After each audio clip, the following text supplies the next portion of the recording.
നടക്കുന്നത്, അവിടെ വീണും എന്നേക്കുമായി വീണു പോകുന്ന അവസ്ഥ.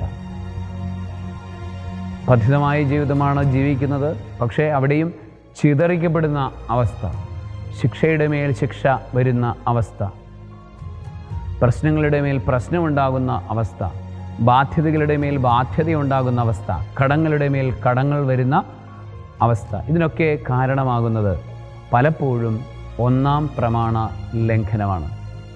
നമ്മളുടെയൊക്കെ ജീവിതത്തിൽ ഇത്തരത്തിലുള്ള പ്രശ്നങ്ങളുണ്ടെങ്കിൽ നമുക്കിടയിലോ നമ്മളുടെ പൂർവികർക്കിടയിലോ ഒന്നാം പ്രമാണ ലംഘനം നടന്നിട്ടുണ്ടോ എന്ന് പരിശോധിക്കുന്നത് നല്ലതാണ്.